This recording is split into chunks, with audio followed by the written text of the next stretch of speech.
the God who saved Egypt but was later forgotten. Did Egypt ever worship Joseph's God? Egypt was one of the most powerful nations in the ancient world. Its temples were enormous. Its priests were respected.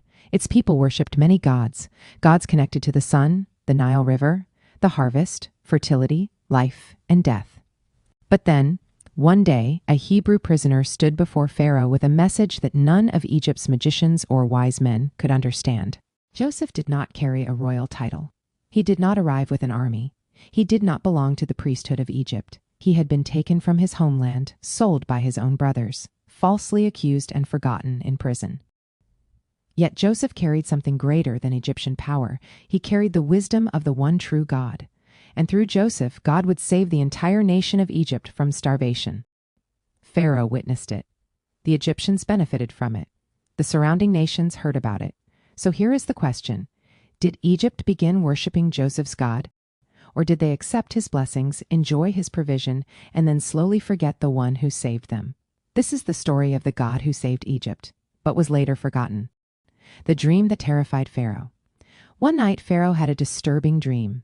He stood beside the Nile River when 7 healthy, well-fed cows came up from the water. They were strong and beautiful. Then 7 other cows came out of the river. These cows were thin, weak, and terribly unhealthy. To Pharaoh's horror, the 7 thin cows swallowed the 7 healthy cows. But even after eating them, the thin cows remained thin. Pharaoh woke up troubled. When he fell asleep again, he dreamed of 7 full, healthy heads of grain growing from one stalk. Then 7 thin heads of grain, scorched by the east wind, appeared and swallowed the healthy grain. Pharaoh woke again. He knew these dreams were important.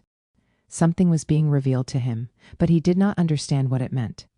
The next morning, Pharaoh called for Egypt's magicians and wise men. These were the people who claimed to understand mysteries.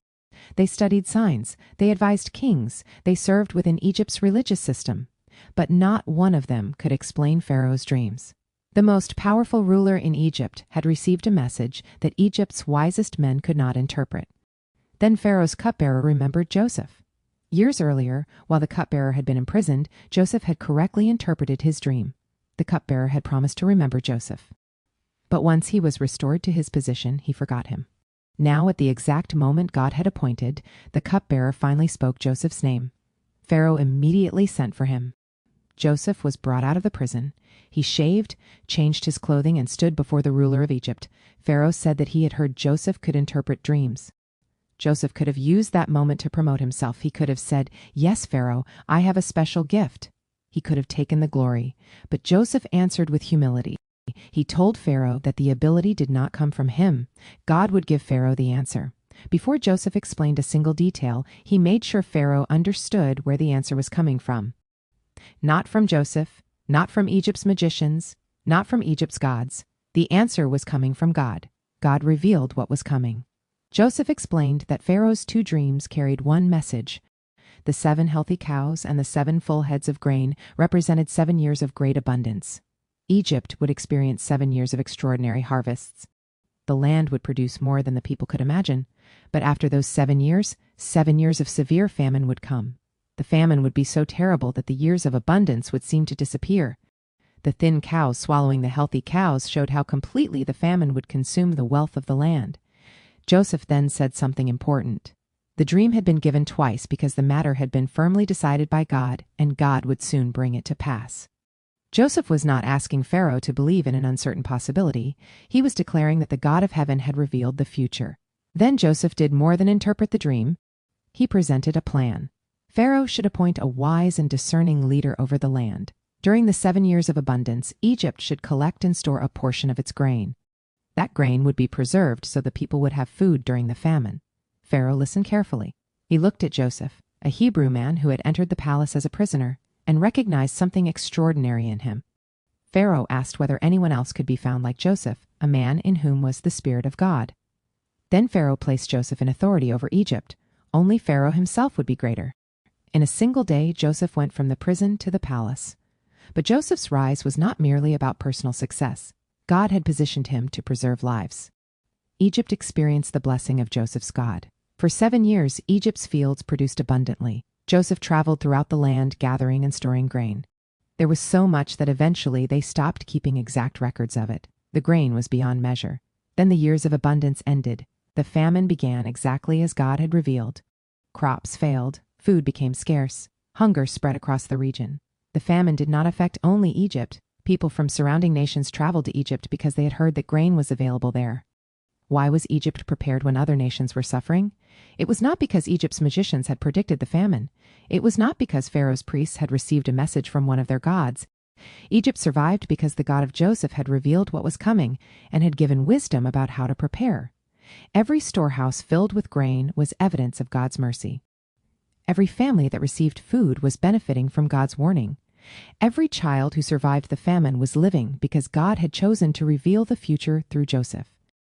Egypt was surrounded by proof of God's wisdom. But did that mean Egypt had turned away from its many gods? The Bible never tells us that Pharaoh destroyed Egypt's idols. It never says that the temples were closed. It never says that the priests abandoned their positions. In fact, Egypt's religious structure continued. Pharaoh even gave Joseph an Egyptian wife named Asenath, the daughter of an Egyptian priest. Later, during the famine, the lands belonging to the priests were protected because Pharaoh provided food for them. The evidence suggests that Pharaoh respected Joseph's God and recognized his power, but Egypt did not become a nation devoted exclusively to the Lord. They accepted God's warning. They followed Joseph's plan. They ate the grain preserved through God's wisdom. They experienced God's mercy. But receiving God's help is not the same as surrendering to God. Recognizing his power is not the same as worshiping him. Did Pharaoh truly believe? Pharaoh's words about Joseph were remarkable. He recognized that the Spirit of God was with him.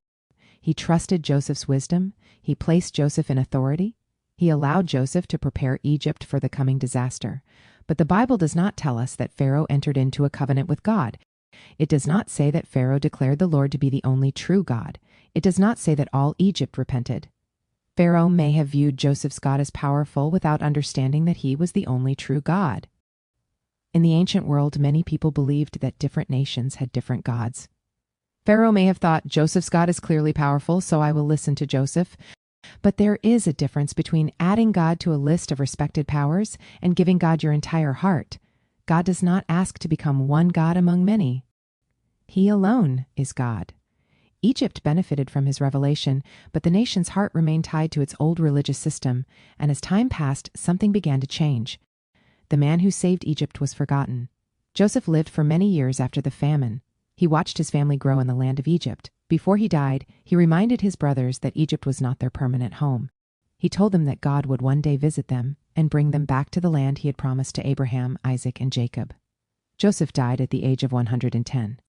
His body was embalmed and placed in a coffin in Egypt. At that time, Joseph was remembered as the man who had saved the nation, but generations passed. Joseph's brothers died. The officials who had served with him died. The people who personally remembered the famine died. Children were born who had never seen Joseph. New leaders rose to power. The descendants of Israel became fruitful and multiplied greatly.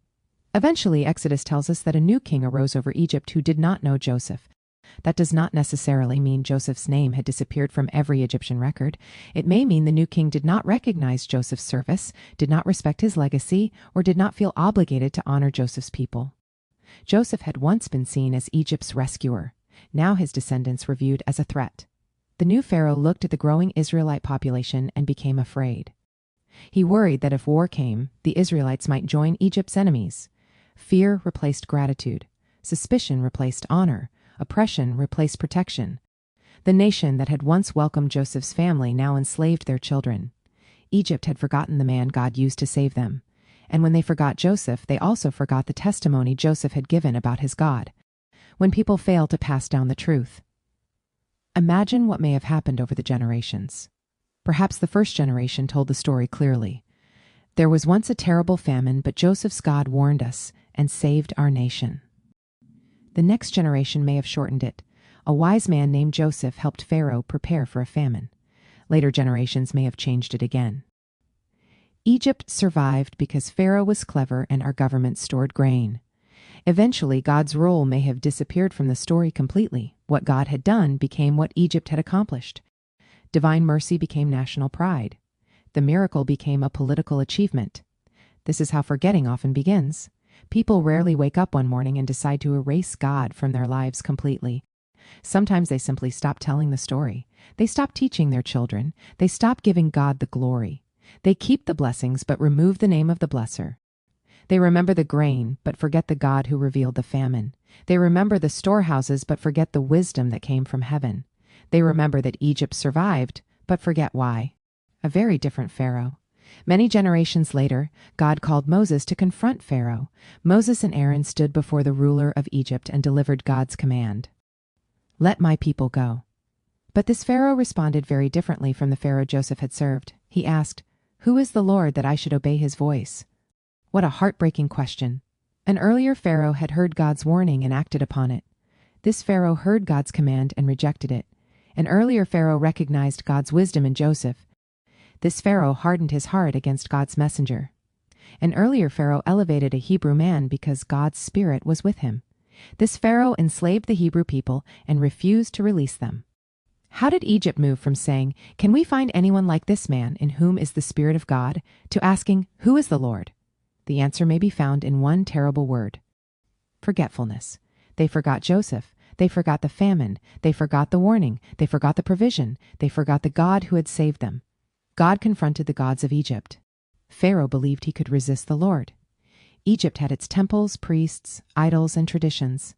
The nation trusted in the Nile River. They looked to the sun. They honored gods connected to animals, crops, health, and protection. But the Lord was about to reveal that the gods of Egypt could not stand before him. The Nile turned to blood. Frogs covered the land. Darkness fell over Egypt. Hail destroyed crops. Locusts consumed what remained. Plague after plague demonstrated that Pharaoh did not control the land, the water, the sky, the animals, life or death. The Lord declared that he would bring judgment against all the gods of Egypt. This was not merely a struggle between Moses and Pharaoh. God was revealing his authority. The idols that Egypt trusted could not rescue them. The priests who had remained comfortable during Joseph's famine could not stop the plagues. The ruler who asked, "Who is the Lord?" was forced to witness the answer. The Lord is the God of creation. The Lord controls the waters. The Lord commands the weather. The Lord gives life. The Lord judges nations. The Lord remembers his covenant. The Lord sets captives free. Egypt had once experienced his mercy through Joseph. Now Egypt would experience his judgment through Moses. Mercy before judgment. There is something important we should notice. God's first great testimony to Egypt was not a plague. It was provision. Before he judged Egypt in the days of Moses, he had shown Egypt mercy in the days of Joseph. God warned them before the famine. God gave them time to prepare. God raised up a wise administrator. God preserved their lives. God allowed Egypt to become a place of refuge for Joseph's family and for many surrounding nations. The story of Joseph shows us the patience and kindness of God. Egypt was given evidence. Egypt was given provision. Egypt was given a testimony. But over time, the testimony was neglected. When Moses arrived, Pharaoh behaved as though the Lord had never done anything for Egypt. Yet God had already been merciful to that nation. The problem was not that God had never revealed himself. The problem was that Egypt had forgotten the danger of enjoying God's gifts without knowing God. This story is not only about ancient Egypt, it speaks to us today. It is possible to receive an answer to prayer and still fail to build a relationship with God. It is possible to enjoy protection, provision, and opportunity without thanking the one who provided them. It is possible for a family to be blessed because of one person's faithfulness, yet for later generations to forget the faith that brought them through. A grandmother may pray for her family for years. Her children may witness God provide food, open doors, and bring healing. But if no one tells the next generation what God has done, the grandchildren may enjoy the results of those prayers without ever knowing the story behind them. They may call it luck. They may call it hard work. They may call it good timing. They may never realize that someone prayed, someone trusted God, someone remained faithful. Someone stood like Joseph and declared, "The answer does not come from me, it comes from God." That is why testimony matters. We must tell the stories. We must teach the children. We must explain how God carried us. We must tell them where the provision came from. We must make sure that the next generation does not inherit our blessings while forgetting our God. Joseph never forgot. Although Egypt may have forgotten, Joseph never did. Joseph lived in the palace, but he remembered the God of his fathers. He wore Egyptian clothing, received an Egyptian name, and served within the Egyptian government. Yet his heart still belonged to God. When his sons were born, Joseph gave them names that reflected what God had done in his life. He did not give Pharaoh the glory for his success. He did not credit Egypt's gods for his deliverance. Joseph knew that God had been with him in the pit. God had been with him in Potiphar's house. God had been with him in prison. God had been with him before Pharaoh. God had been with him during the years of abundance. God had been with him through the famine. Even before Joseph died, he looked beyond Egypt. He believed God's promise. He told his family that God would surely visit them and bring them out of Egypt. Joseph understood something Egypt did not. Egypt's power was temporary. Pharaoh's position was temporary. The palace was temporary. But the promises of God would endure. Joseph died still believing. And centuries later, when the Israelites left Egypt, they carried Joseph's bones with them. Egypt may have forgotten Joseph, but God had not forgotten him. Egypt may have forgotten the promise, but God had not forgotten his people. The message for U.S. Did Egypt ever worship Joseph's God? The Bible does not tell us that Egypt as a nation turned completely to the Lord. Pharaoh acknowledged God's power. He recognized God's spirit in Joseph. Egypt obeyed the plan God provided. The nation survived because of God's mercy. But Egypt's old religious system continued. Its priests remained. Its gods were still worshipped. And generations later, a new Pharaoh openly rejected the Lord. Egypt knew about God's power without truly knowing God. They received his grain without giving him their hearts. They accepted his rescue but did not remain faithful to the rescuer. And that may be the most serious lesson of all. A person can stand close enough to a miracle to benefit from it, and still never surrender to the God who performed it. Closing. Perhaps the greatest tragedy in this story was not the famine. The famine was terrible, but God provided a way through it. The greatest tragedy was that a nation experienced the wisdom, mercy, and provision of God, then allowed generations to pass without preserving the truth. They forgot the man who saved them. They forgot the God who sent him. And when another messenger came, Pharaoh asked, "Who is the Lord?" Please remember, never allow God's blessings to become so familiar that you forget the one who gave them. Tell your children what God has done. Tell them about the prayers he answered. Tell them about the doors he opened. Tell them about the dangers he carried you through. Tell them about the days when there seemed to be no way, but God made a way. Do not simply leave the next generation possessions. Leave them a testimony. Do not simply leave them success. Leave them faith. Do not simply tell them that your family survived. Tell them who kept you. Because when we stop telling the story, future generations may enjoy the grain while forgetting the God who filled the storehouses. Joseph's God was not merely the God of the famine.